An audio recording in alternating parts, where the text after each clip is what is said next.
Salut à tous, bienvenue dans un nouvel épisode de BS pour Build. Aujourd'hui, nous démarrons un nouveau chantier. Une construction à budget, comme indiqué dans le titre. J'ai acheté le moins cher, WRX STI dans le monde entier. Et cette chose est bon marché pour une raison. Elle a été inondée lors des inondations au Texas. Nous explorons l'univers des voitures submergées. Ils peuvent être d'une grande valeur si vous pouvez les faire fonctionner à nouveau. Donc c'est soit gagner gros, soit tout perdre. Comme d'habitude, je ne sais pas ce qu'on a acheté. Dans cet épisode, je vous présenterai nos résultats. Voici comment je gère les enchères sur les voitures inondées. Voici l'histoire incroyablement embarrassante de l'enchère sur cette chose. Mais heureusement, je l'ai eu à bon prix. Ensuite, nous le diagnostiquerons pour évaluer la gravité du problème que nous avons peut-être. Laissez-moi vous faire visiter la voiture. Restez à l'écoute en passant l'introduction.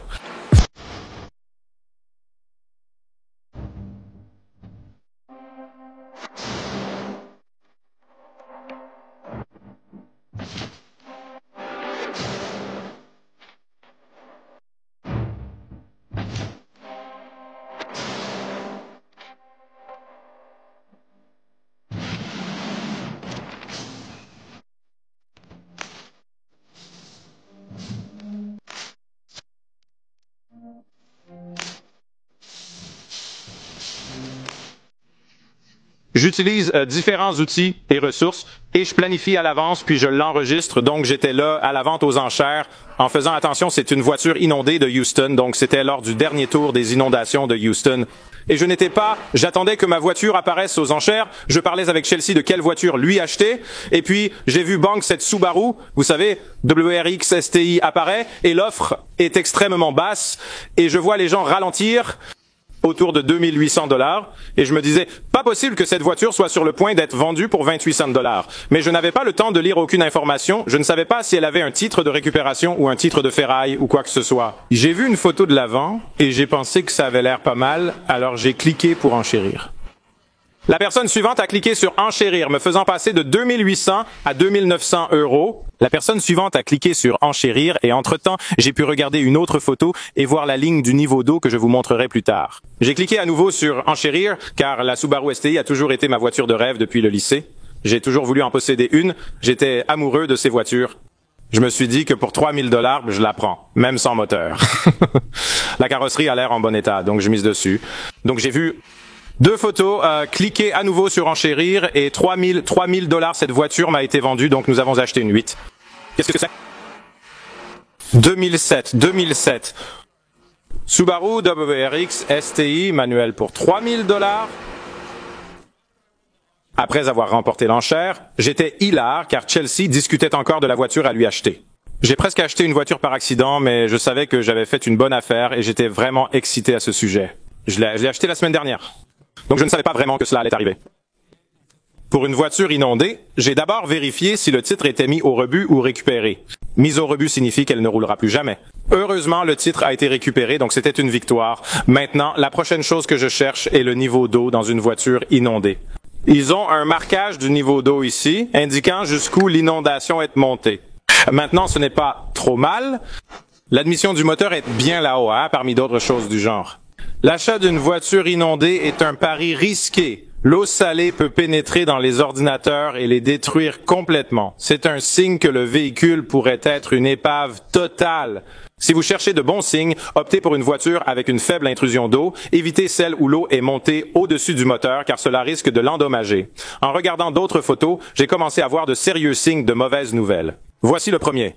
Maintenant, laissez-moi dire que nous n'avons pas touché cette voiture. Nous avons descendu le véhicule du camion de remorquage avec le pare-choc avant plié sur la banquette arrière. Nous avons ouvert les sièges arrière pour le sortir et j'ai heurté le plastique ici. Mais ce que j'ai vu, c'était une fenêtre qui était partiellement baissée et du plastique dessus, ici, et sur le autre côté, il était également recouvert de plastique. C'est désormais un signe que l'électronique pourrait être défectueuse et qu'il n'arrivait pas à remonter les vitres. C'est donc le premier vrai mauvais signe et j'ai vérifié que le deuxième vraiment mauvais signe était que la photo de tableau de bord de la vente aux enchères n'avait aucune lumière allumée, rien, et la vente aux enchères n'indiquait aucun kilométrage. Donc, ils n'ont pas été capables, dans le parc de la vente aux enchères, de démarrer cette voiture, de la faire démarrer du tout pour pouvoir lire le kilométrage. C'est donc cette très mauvaise nouvelle que j'ai découverte en seulement 5 minutes après avoir acheté la voiture. Maintenant, Subaru WRX STI. Pour moi, je ne sais pas si le corps vaut 3000 $, mais évidemment, j'avais déjà acheté la voiture. Ça ne m'a pas vraiment dérangé. Peut-être avons-nous acheté une voiture en briques, mais dans le nord-ouest du Pacifique, c'est le pays de Subaru. Il y en a tellement ici. Il y a tellement de monde. Remplacer tout le câblage, les ordinateurs et tout le reste est probablement une bonne affaire. Donc, pas de regrets. Je ne sais pas ce que ça implique pour la chaîne, ni quel cauchemar ça sera, mais c'est une STI à 3000 $. Comment refuser? C'était une situation où je pouvais racheter à l'enchère pour 400 $ et m'épargner le mal de tête, mais j'ai décidé de ne pas le faire. L'une des autres choses que j'ai vues sur les photos, il y a une photo essentiellement comme celle-ci, et je pouvais voir que le collecteur d'admission et l'intercouleur qui se monte ici étaient manquants. Je suppose donc que le propriétaire précédent avait des pièces de rechange sur ce véhicule et qu'il les a retirées.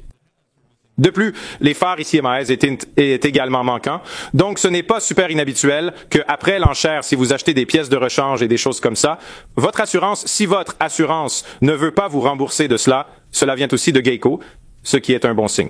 Vous achetez directement auprès d'une compagnie d'assurance, donc ils ne font normalement pas d'arnaque, ils n'essaient même pas de bricoler. Ils le mettent simplement aux enchères telles quelles, surtout en cas d'inondation. Je ne m'attends pas à ce qu'ils inspectent chaque voiture en détail. La cour compte 10 000 voitures. De toute façon, je me demande comment vous faites sauter le voilà. Je suppose que le propriétaire précédent avait peut-être fait quelques modifications ici et qu'il les a enlevées et emportées avec lui quand il est parti. Alors, mettons-nous au travail. Commençons à déterminer ce qu'il faudra pour restaurer ce bébé à sa gloire précédente. Maintenant, nous savons que certaines choses doivent être faites plus tôt que tard. Nous devons commencer à décoller le tapis intérieur parce que ce n'est pas humide en ce moment. Ils font du bon travail pour sécher les voitures, mais ça sent un peu le renfermer. Et ce que j'aime faire, pour une voiture partiellement inondée, j'aime décoller les tapis autant que possible. Pas besoin de les sortir complètement, juste assez pour faire circuler l'air. Ensuite, les traiter avec des anti-moisissures comme du calcium, lime et rust remover. Cela implique de retirer les sièges. Un enlèvement de tapis et des choses comme ça. Mais d'abord, je veux savoir si nous allons devoir acheter de nouveaux modules informatiques pour cette chose, un nouveau faisceau de câblage. Quel type de choses pour le système électrique, si nous devons acheter tout cela neuf, nous allons devoir acheter. Il y a une chance que cette batterie soit juste morte, donc Kyle va chercher le câble de démarrage et nous allons aller de l'avant et mettre le seau ici et essayer de tourner la clé et voir ce qui se passe. Il est extrêmement improbable que quelque chose se passe car ils utilisent aussi des boîtes de démarrage aux enchères. Ce n'est pas comme si c'était un truc secret. Donc ouais, on verra ce qui se passe. D'accord, la boîte de démarrage est allumée et la voiture n'a rien fait, rien ne sonne ou ne bip. Oh, nous avons cependant quelques lumières. Hey oh, regarde ça! La lumière d'ouverture de porte s'est allumée et clignote. Les gars, c'est vraiment un bon signe. Mettons la clé et voyons ce qui se passe. Cela brille aussi, un autre très bon signe. Non, d'accord. D'accord, nous avons quelques lumières. Nous en avons encore plus. Il fait encore sombre, mais ça s'est éclairé pour nous. Les garçons, comment la salle des ventes n'a-t-elle pas réussi à faire cela? C'est fou. D'accord, donc... Oh, nous avons un tas de lumières aléatoires allumées, mais elles sont souvent allumées simplement parce que la voiture, vous savez, n'a pas encore démarré. La température extérieure est de 48 degrés selon l'indicateur. Kilomètres seulement, 106 000 kilomètres sur cette voiture, ce qui est une fantastique surprise car la plupart des gens conduisent ces Subaru jusqu'à l'usure. Nous avons le système d'airbag. Il indique que l'airbag passager est désactivé, ce qui devrait être correct. Il clignote et indique une vérification du système. Je ne sais pas si vous pouvez voir ça, mais il clignote et indique une vérification du système juste là, mais c'est un très très très bon signe que je n'attendais pas. Hell yeah! Il clique et fait des choses sous ici, ça m'inquiète un peu, mais je suis excité par ça, c'est tellement chanceux. Je ne sais pas pourquoi ils n'auraient pas inclus des photos de cette chose dans la cour des enchères, mais donc la prochaine étape est allons-y et obtenons notre scanner. Nous brancherons notre scanner dans ce système et nous ferons un diagnostic complet maintenant. Maintenant, des choses comme les capteurs qui appartiennent sous ici, capteurs de débit d'air, de masse, nous n'avons pas de corde de papillon, capteurs de température d'air d'admission, tous ces types de choses. Ils vont lancer des erreurs, mais nous pourrions être en mesure de vérifier le reste du contrôle du corps de la voiture.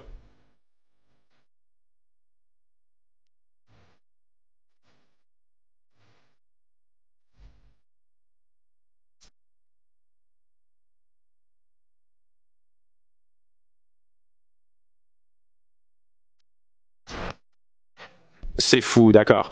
La voiture se comporte bizarrement, le ventilateur est allumé pour le radiateur, aucune idée de pourquoi cela se produit. Mais regardez ça, je viens de faire le scan, tout ce truc système d'airbag unité sans clé, détective d'occupation, ABS VDC, système de contrôle de transmission, tout ce que nous avons scanné n'a pas de défaut, nous avons juste des défauts du système de contrôle du moteur, et je suppose que cela va être des choses comme quoi, voyons voir. Je suppose que cela va être pour des choses comme ça que nous n'avons pas branchées. Donc, nous avons un débit d'air ou de volume actuel. Oui, ce n'est pas dedans position du papillon, ce n'est pas installé température du liquide de refroidissement du moteur. C'est parti, température de l'air, d'admission, partie, pression du collecteur. Toutes ces choses se rapportent aux choses qui manquent sur le moteur. Il y a des capteurs pour le moteur qui manquent et rien d'autre. On dirait, wow, certaines choses pourraient ne pas lancer de code jusqu'à plus tard, mais on dirait que nous venons d'éviter une balle folle sur celle-ci. Je veux dire, avoir les airbags qui ne se déploient pas, c'est un énorme bonus comme tant de bonnes choses. Maintenant, encore une fois, je suis un peu hésitant. Cela semble presque un peu trop beau pour être vrai, mais c'est phénoménal. Nous avons eu tellement de chance. D'accord. Donc, c'est une nouvelle phénoménale. Maintenant, je vais passer à l'intérieur du compartiment moteur pour commencer à découvrir ce qui nous manque, le cataloguer, je suppose. Je ne sais pas, regarder des photos d'une STI. J'ai un ami qui vit en ville ici que j'ai rencontré lors d'un rassemblement de voitures qui possède des STI, il en a depuis longtemps. Je pourrais l'appeler ici pour nous dire ce qui nous manque afin que nous puissions aider. Nous pourrions essayer de tout commander et de tout avoir ici plus tôt que plus tard parce que ce serait fantastique. Donc je vais commencer à regarder cela et aussi chercher des dommages dus aux inondations là-bas. Pendant que je fais ça, Kyle va commencer à démonter l'intérieur. Je pense qu'il faudra d'abord sortir tous ces sièges.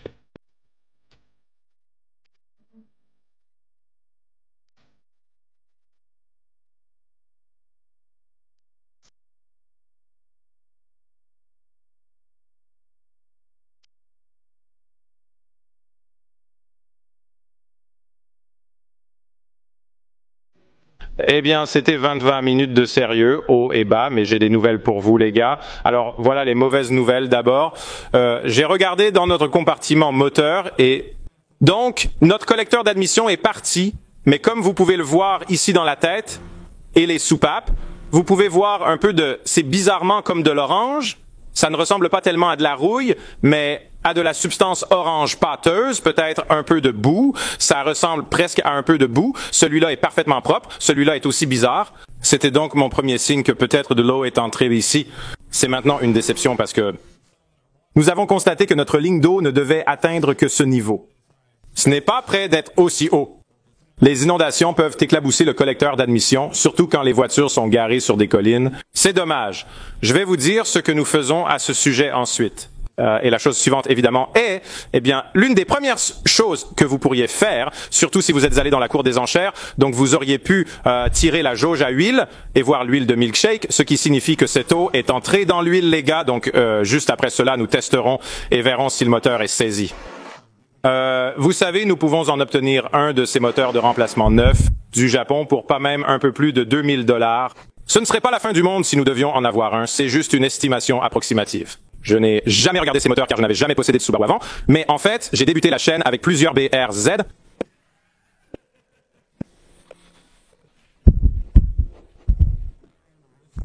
Je n'ai jamais eu de vrai Subaru auparavant, c'est prometteur. Passons aux choses vraiment intéressantes. Ces toilettes. Zut! YouTubeur professionnel, ces pneus sont des Michelin Pilot Sport Four et ils ont une bonne quantité de bandes de roulement. Ces pneus coûtent 220 $ pièce. Ils ont une bonne bande de roulement tout autour. Donc c'est essentiellement 1000 $ de pneus neufs ici.